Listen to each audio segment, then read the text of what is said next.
Praise the Lord. Good morning. જીવતા ઈશ્વરની સ્તુતિ થાવ. હાલેલુયા.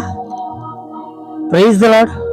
હા, રાજાઓના રાજા અને પ્રભુઓના પ્રભુની સ્તુતિ થાવ. હાલેલુયા. Praise the lord. ફરી એકવાર આપણને બધાને આપણા ઈશ્વરે આ એક સુંદર સમય આપ્યો છે, જેની અંદર આપણે આ સમયમાં આપણે આપણા પ્રભુને મળી શક્યા છે. હાલેલુયા. અને ખરેખર આ એક બહુ મોટી બાબત છે, અદ્ભુત બાબત છે કે જ્યાં સુધી આપણી પાસે પૃથ્વીનું જીવન છે, જ્યાં સુધી આપણને ઈશ્વરે જીવન આપ્યું છે, જ્યાં સુધી આપણા ઈશ્વરે આપણને તક આપી છે, ત્યાં સુધી આપણે સર્વ તકોને આપણે એક્સેપ્ટ કરીએ, ઝડપી લઈએ. હાલેલુયા. Praise the lord. કેમ કે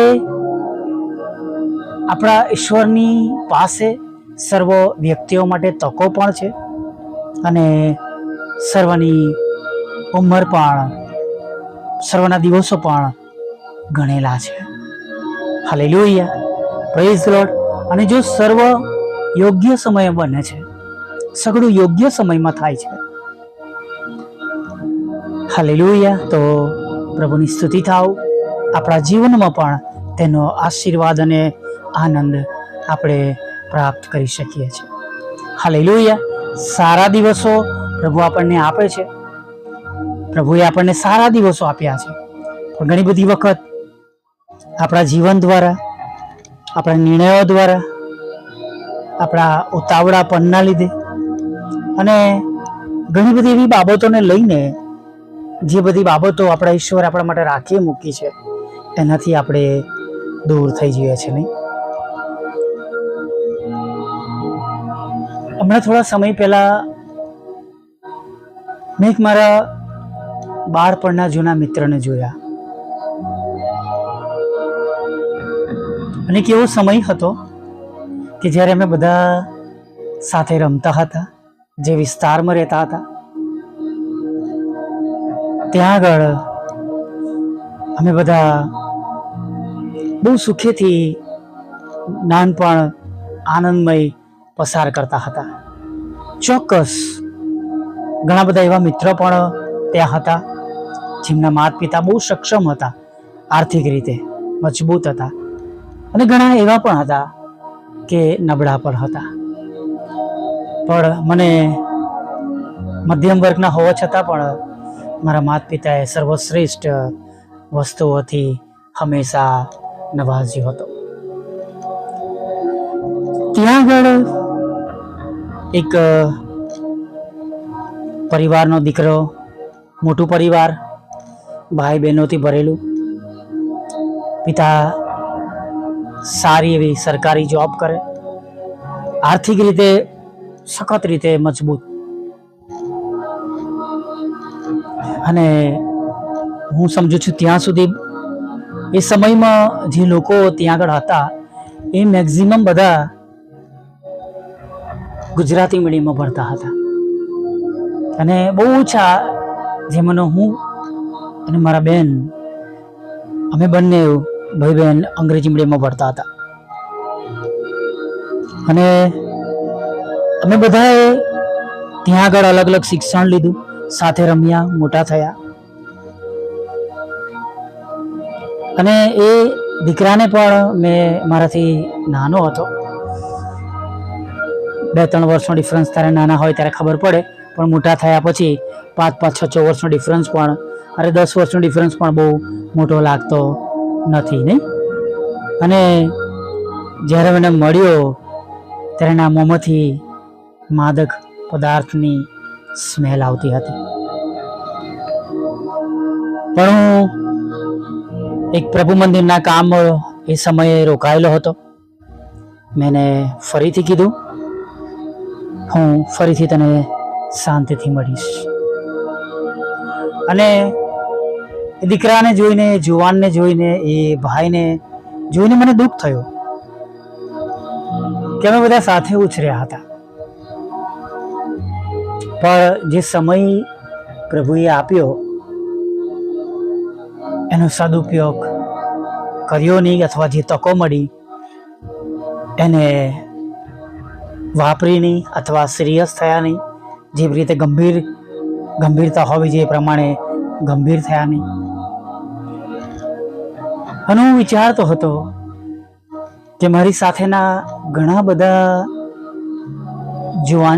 જુવાનીમાં જ મારા સાથે ઉઠનાર બેસનાર છોકરા છોકરીઓ મરણ પામ્યા.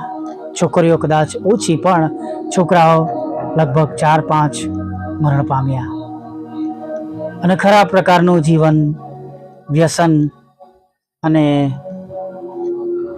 એક એવું સારું જીવન ન કહી શકીએ કે જે ઈશ્વરે આપેલું ન હોય એવું જીવન જીવતા હતા. ઈશ્વર તરફથી જીવન ના હોય એવું જીવન તેઓ જીવતા હતા.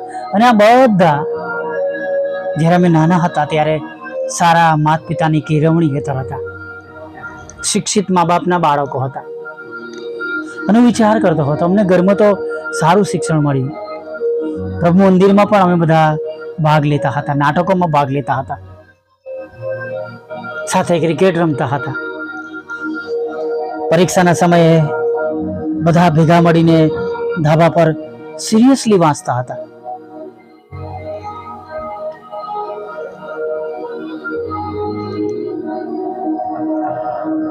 અને મેં બહુ ધ્યાનથી જોયું, જેમ મને તક મળી હું પણ થોડા વર્ષો સુધી એક જગતનું જીવન જીવ્યો. ભણ્યો નહીં, ગ્રેજ્યુએશન પૂરું ના કર્યું.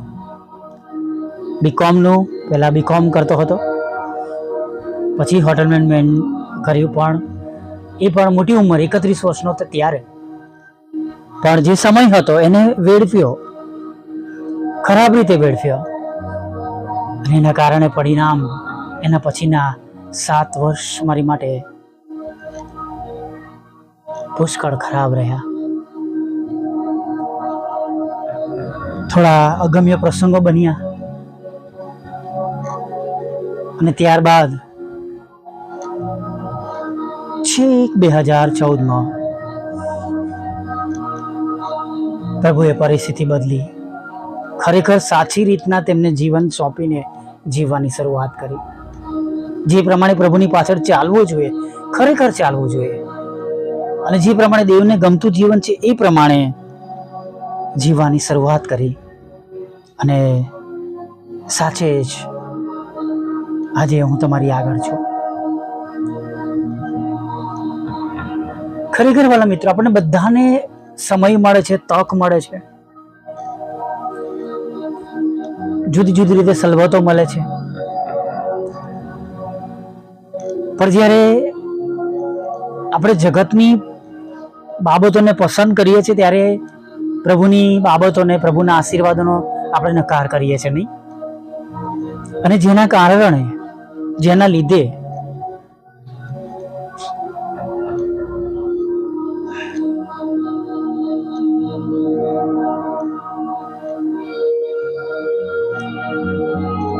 આપણે આપણા જીવનથી, માર્ગથી ભટકીને શેતાની પરિબળોમાં ફસાઈએ છીએ, પ્રભુથી દૂર જઈએ છીએ, જગતની બાબતો સ્વીકારે છે એટલે જે ઈશ્વરનું રક્ષણ હોય એનાથી આપણે બહાર નીકળી જઈએ છીએ. જ્યાં અંધકારની સત્તાઓ જોર કરે છે ત્યાં જતા રહીએ છીએ. થોડી કરુણ અને કડવી બાબતો છે, અને લગભગ બધાએ આ પ્રમાણે એમના ઘરોમાં, કુટુંબોમાં જોયું હશે. Hallelujah, praise the lord. સાચે જ કહું છું વાલા મિત્રો,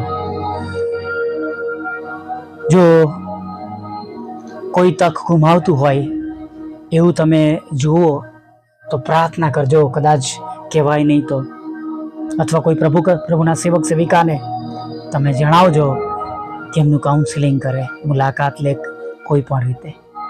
હાલેલુયા, પ્રેઝ ધ લોર્ડ. આપણો બચાવ થયો છે એમ બીજા ઘણા બધાનો પ્રભુ બચાવ કરે. Hallelujah, praise the lord. હવે એક નાની પ્રાર્થના સાથે પ્રભુએ આપેલા આજના સુંદર દિવસમાં આગળ વધીએ. વલા પ્રભુ, અમે તમારી સ્તુતિ કરીએ છીએ અને અમે તમારો પુષ્કળ આભાર માનીએ છીએ.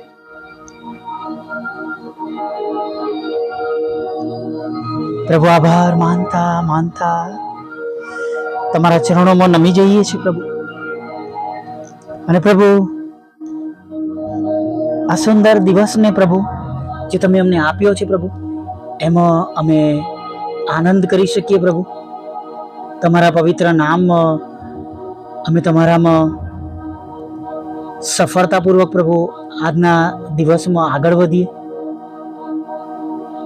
હા પ્રભુ, ના પ્રભુ, આજના દિવસમાં અમે તમારા પવિત્ર નામમાં આગળ વધીએ, સફળ થઈએ, અમારા હાથના કામો સફળ થાય.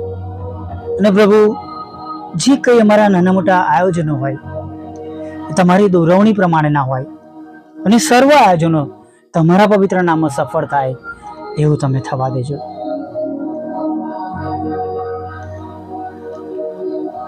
પ્રભુ, તમારી સમક્ષ અમે નમ્યા છે ત્યારે પ્રાર્થના કરીએ છીએ પ્રભુ, એ બાળકો જેમને પ્રભુ શેતાન ગેરમાર્ગે દોરી ગયો છે પ્રભુ, દુઃખની વાત છે કે ઘણા જુવાન દીકરાઓ અને જુવાન દીકરીઓ પણ પ્રભુ એવા રસ્તાઓ પર છે પ્રભુ. અને પ્રભુ, એમના શરીરોમાં પ્રભુ એવા વ્યસનો તેઓ ઉમેરી રહ્યા છે, મોંએથી ઇન્જેક્શન વાટે પ્રભુ, ધુમાડા દ્વારા, ચાવવા દ્વારા, ખાવા દ્વારા, અને શરીરથી પણ પ્રભુ તેઓ ખરાબ સોબતો અને સંગતોમાં અને વ્યભિચાર જેવા કામોમાં તેઓ જોડાયેલા છે પ્રભુ. પ્રભુ, તમારું આપેલું શરીર એ તો જીવતા દેવનું મંદિર, એટલે પ્રભુ તમારા રહેવાનું સ્થાન છે પ્રભુ. એ સ્થાનમાં અપ્રિય બાબતો બને રહે એ પ્રભુ અમે દૂર થાય તેના માટે પ્રાર્થના કરીએ છીએ. તેમનો નાશ ના થાય, તમે તેમનો બચાવ કરો પ્રભુ. અને પ્રભુ, તેઓના વૈશ્યોનો પ્રભુ ટેસ્ટલેસ થઈ જાય પ્રભુ, કડવા થઈ જાય પ્રભુ. જ્યાં કંઈ પણ પ્રભુ આ ઓડિયો સંભળાય અને એવા લોકો સુધી પહોંચાડવામાં આવે, ઘરોમાં પ્રભુ આ સંભળાય, એવા ઘરોમાં જેવી બધી હોય તો બધું જ શૂન્ય થઈ જાય પ્રભુ. આજે એવી અમે આગ્રહથી પ્રાર્થના કરીએ છીએ. વિશેષ પ્રભુ, દરેક તૂટેલા ઘરને જોડજો, ડિવોર્સને ખાલી જ કરજો પ્રભુ. જેઓ માંદા છે પ્રભુ, હૃદયના ઓપરેશન થયા છે, વાલના ઓપરેશન થયા છે, અકસ્માત થયો છે, હાથ પગ ફ્રેક્ચર છે, હાથ પગમાં ફ્રેક્ચર છે, ચામડીના રોગો છે પ્રભુ, જઠરના રોગો છે, પેટમાં પાણી ભરાઈ ગયું છે, કેન્સર છે, જુદા જુદા પ્રકારના તાવ છે, એડ્સ છે, HIV છે, કોમામાં છે, TB છે. મદદ કરો પ્રભુ, મદદ કરો. અથવા જે કઈ રોગ પ્રભુ તેમના શરીરમાં છે, ગુપ્ત પણ રોગ છે, બહેનોમાં થતો રોગ છે, ભાઈઓમાં થતો રોગ છે, બાળકોમાં થતો રોગ છે પ્રભુ, એમાંથી તમે તેમને સાજા કરો એવી અમે પ્રાર્થના કરીએ છીએ. Thank you Raja, thank you પ્રભુ, થેન્ક યુ પ્રભુ, થેન્ક યુ પ્રભુ, થેન્ક યુ. કૃપાળુ દયાળુ પ્રભુ, તમામ એ રોગ જે તેમના શરીરમાં છે એમાંથી તમે એમને સંપૂર્ણ સાજાપણું આપજો પિતા.